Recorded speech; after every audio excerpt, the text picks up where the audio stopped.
जय धरती माता। मैं संत मुकनाराम, धरती माता ज्ञान मंदिर, समदड़ी रोड, बालोतरा, जिला बालोतरा, राजस्थान। ये मेरे प्रिय देशवासियों,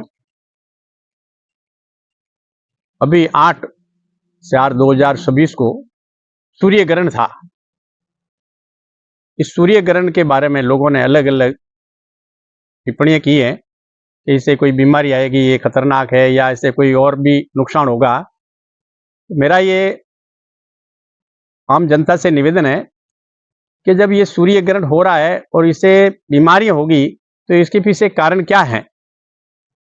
इसकी खोज जो साधु संत महात्मा ही करते होंगे और वैज्ञानिक भी कर रहे हैं, मगर इन वैज्ञानिकों को इनका वास्तविक स्वरूप समझ में नहीं आ रहा, पकड़ में नहीं आ रहा है। सूर्य ग्रहण जो है, ये सूर्य ग्रहण है। जैसे सूर्य ग्रहण था तो उस दिन चंद्र ग्रहण भी था, क्योंकि चंद्रमा भी नहीं दिखा। जब हमारे धर्म ग्रंथों में लिखा है कि गौतम ऋषि से पहले जैसे ही सूर्य अस्त हुआ, चंद्रमा उदय होता था, और चंद्रमा अस्त होता था तो सूर्य उदय होता था। तो ये सूर्य ग्रहण है, चंद्र ग्रहण है, ये जो हो रहा है, इसके पीछे क्या कारण है, कौन कर रहा है, इसकी कोई जानकारी नहीं है और पकड़ में भी नहीं आ रहे।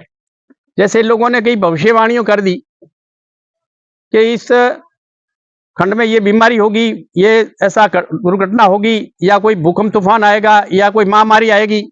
तो ये जो भविष्यवाणियां की जा रही हैं, इसके ऊपर भी हमें गौर करना चाहिए। भविष्यवाणियां जो की जा रही हैं, ये भी एक षड्यंत्र है, क्योंकि जिन लोगों ने भविष्यवाणी की, विनाशकारी भविष्यवाणियां हैं कि विनाश होगा, तो उनका उपाय क्यों नहीं लिखा। जब उनको विनाश का ही दिखा तो उपाय नहीं दिखा, इसका मतलब है कि वो भविष्यवाणियां उनकी नहीं थी।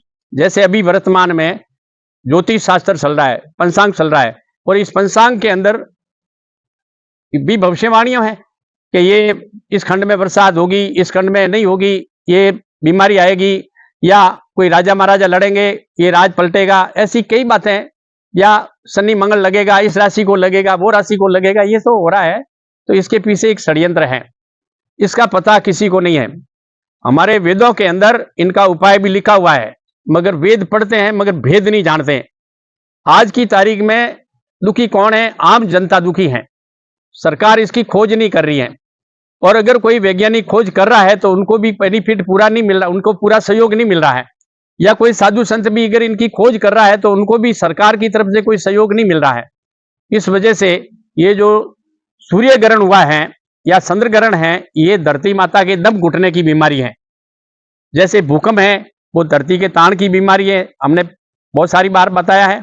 और तूफान है, ये धरती माता के दम का रोग है। तो ये बीमारियां हैं, ये कोई प्रकृति या कुदरती नहीं है, ये कुदरत का खेल नहीं है, ये कोई मानवीय कुदरत है, कोई इंसान की कुदरत है। जो कुछ षड्यंत्रकारी लोग हैं, जो कुछ तांत्रिक कलाओं से, राक्षसी विद्या से इस धरती के साथ में खिलवाड़ कर रहे हैं, उसकी खोज कोई कर नहीं रहा है, और कर रहे हैं तो सरकार उनकी जांच नहीं कर रही है। हमने कई बार लिखा है कि ये धरती के साथ में खिलवाड़ है, ये सूर्य ग्रहण हुआ है। जैसे आदमी के नाक बंद हो जाता है तो उसको सांस लेने में कितनी तकलीफ आती है, इसी प्रकार ये सूर्य ग्रहण होता है, चंद्र ग्रहण होता है, तो धरती माता के सांस लेने में बहुत बड़ी तकलीफ आती है। इस संसार के अंदर जो दुख बढ़ रहा है वो पहले धरती को बढ़ रहा है, पहले धरती दुखी है। तो कोई शैतानी ताकत है, जिसको राक्षसी कहते हैं, कोई काफिरी विद्या कहते हैं, कोई इंद्रजाल कहते हैं, मैली विद्या कहते हैं, राक्षसी विद्या कहते हैं, वो ये विद्याएं हैं। उस विद्याओं के द्वारा इस धरती के साथ में खिलवाड़ किया जा रहा है, इस वजह से ये संकट बढ़ रहे हैं। तो मेरा आम जनता से ये निवेदन है कि हमारे इस वेदों पुराणों में इस भूकंप को, तूफान को, इस सूर्य चंद्र ग्रहण को, नाना प्रकार की बीमारियों को रोकने का उपाय लिखा हुआ है, मगर वो कोई पढ़ नहीं रहे। आज अगर मैं इस वीडियो के माध्यम से आम जनता से ये तकलीफ है, जनता में से कई ऐसे विद्वान लोग हैं, इसकी खोज कर रहे हैं, कई ऐसे संगठन भी बने हुए हैं, वो इस धरती को बचाना चाहते हैं। जैसे गौ हत्या को रोकना चाहते हैं, गौ हत्या को रोकने के लिए कुछ सैकड़ों हजारों संगठन है, फिर भी गौ हत्या रुक क्यों नहीं रही है? क्योंकि उनको इन गौ हत्या के पीछे षड्यंत्र का मालूम, कि वास्तविक इस गौ हत्या के पीछे षड्यंत्र का भेद मालूम नहीं है।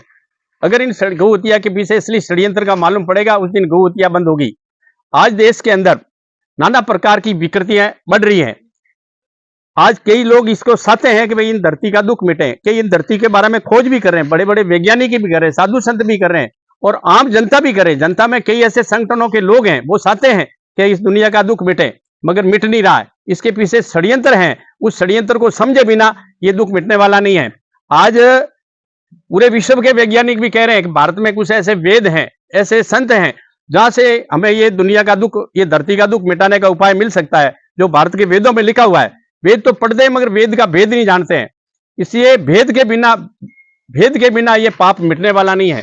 मैं आज आम जनता से, क्योंकि जनता दुखी है, आम जनता से, और जनता के अंदर कुछ संगठनों के लोग हैं जो इस कुदरत के साथ में खिलवाड़ हो रहा है, जैसे गोवतिया का है वगैरह है, कई ऐसे लोग हैं जो कुत्तों की सेवा करते हैं, पशु पक्षियों की सेवा करते हैं, बीमारों की सेवा करते हैं। मैं उन लोगों से कहता हूं कि आप लोग मेरी बात को ध्यान से सुने। जो वेद हैं उनको कोई पढ़ा, उनका भेद नहीं जानते। मेरे पास में कुछ ऐसे वेद हैं जिसका भेद जानता हूं। अगर आप लोग हमसे संपर्क करें, मैं आपको उसका तरीका बताता हूं। उस तरीके से अगर आप खोज करोगे तो इस दुनिया का दुख मिटेगा। इस धरती के साथ में क्यों खिलवाड़ हो रहा है और कौन कर रहा है? क्योंकि ये प्राकृतिक कुदरती खिलवाड़ नहीं है। जैसे ये भूकंप तूफान वगैरह कुदरती नहीं आते, इनके साथ में षड्यंत्र होता है। कुछ लोग साजिश करते हैं, वो लोग कुछ धन कमाने के लिए और कुछ शासन करने के लिए इस धरती के साथ में खिलवाड़ कर धन इकट्ठा करते हैं और शासन करना चाहते हैं। ऐसी साजिश है। उस साजिश के लिए अगर कोई विद्वान व्यक्ति है और वो चाहता है कि इस दुनिया का दुख मिटे, तो वो हमसे संपर्क करें। मैं आशा करता हूं कि आप लोग इसकी जानकारी करें। पूरी जानकारी के लिए हमसे संपर्क करें और ये जानकारी होने पर इस दुनिया का दुख मिटेगा। और मैं आशा करता हूं कि आप संपर्क करेंगे। इतना ही कहकर मैं आपसे निवेदन करता हूं। जय धरती माता।